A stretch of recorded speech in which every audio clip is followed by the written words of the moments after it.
안녕하세요. 오늘은 배타적 조건부 수수료 인하가 던지는 경제학적 딜레마에 대해서 한번 살펴보겠습니다. 최근에 나온 뉴스를 보게 되면 배달의 민족에서 먼저 시동을 걸었습니다. 우리 플랫폼하고만 일을 한다면 음식점들한테 더 낮은 수수료를 부과하겠다고요. 이 조항 자체를 이제 어떻게 보면은 불공정 거래를 하게 되는 그런 조약이 아닌지에 대한 그런 기사들이 좀 나왔었습니다.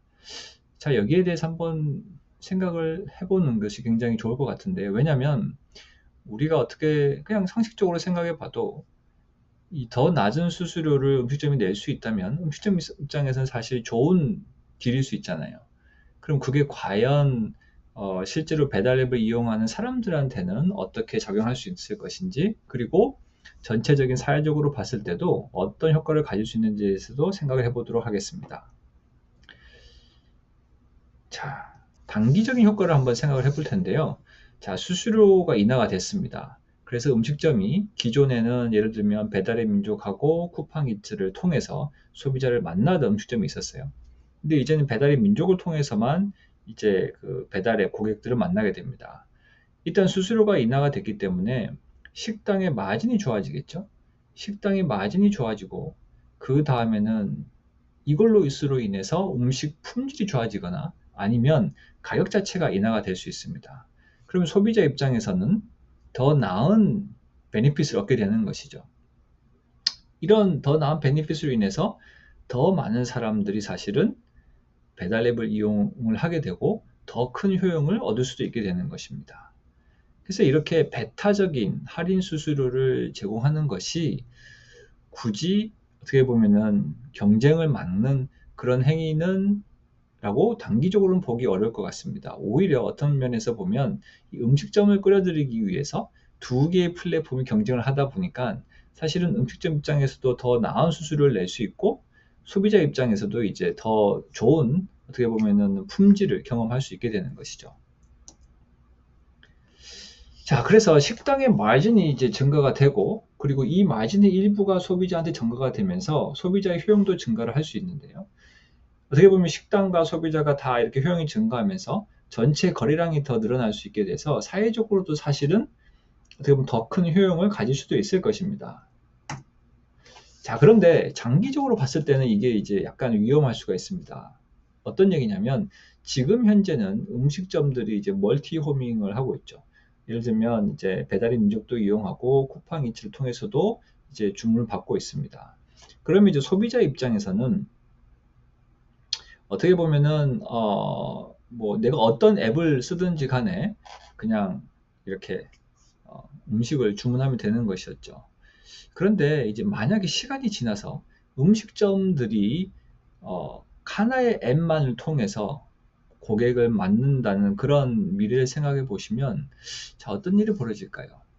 식당들의 입장에서는 한편으로는 낮은 수수료를 내니까 좋긴 하지만 이제는 어느 플랫폼에 어떻게 보면 일종의 락인이 될 수도 있죠. 왜냐하면 그 플랫폼을 통해서 쭉 영업을 해왔기 때문에 그동안 거래해왔던 그런 모든 실적들 그리고 모든 리뷰들이 다 그 플랫폼에 남아있게 됩니다.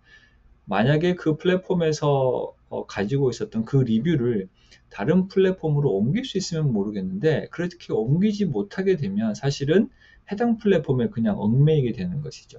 즉 대부분의 음식점들이 싱글 호밍을 하게 되고 싱글 호밍을 하게 되는 순간 이제 플랫폼의 입장에서는 어떻게 보면 약간 좀 파워를 어떻게 보면 식당한테 이제 부릴 수 있게 되는 것입니다.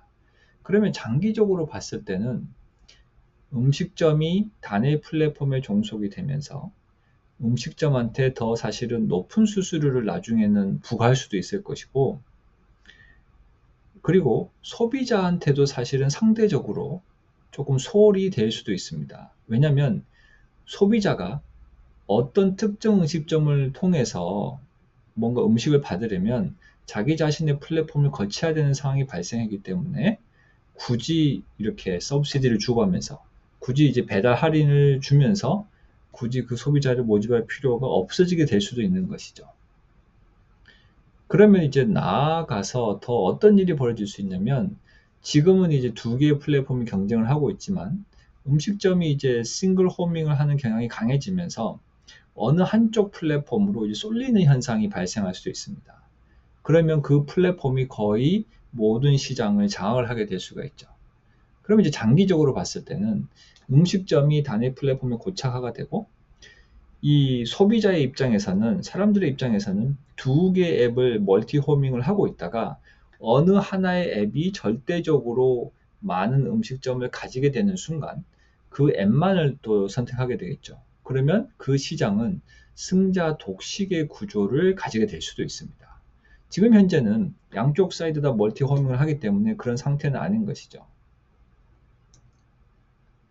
그래서 단기적으로는 음식점도 좋고 소비자도 좋고 전체적인 사회적인 입장에서도 서플러스가 증가를 할 수 있지만 장기적으로 봤을 때는 어느 지배적 플랫폼이 생기면서 사실은 승자 독식의 현상이 발생할 수 있는 위험도 안게 되는 것이죠. 자, 그렇기 때문에 이렇게 배타적인 조건을 걸었을 때 그 배타적인 조건에서 벗어나서 음식점이 새로운 플랫폼에다가도 뭔가 가입을 통해서 제품을, 그러니까 음식을 팔려고 할 경우에 그것 자체를 도와줄 수 있는, 쉽게 해줄 수 있는 것이 정책적으로 우선되어야 된다는 것입니다. 어떤 것이냐면 예를 들면 아까 제가 설명드린 것처럼 음식점이 어느 하나의 플랫폼과 계속 작업을 하다 보면 그 플랫폼에 데이터가 쌓여있게 되거든요. 리뷰 같은 것들이 쭉 쌓여있게 될 텐데 다른 플랫폼을 가는 순간 리뷰가 없기 때문에 손님들을 받기 어려워지잖아요. 그렇죠?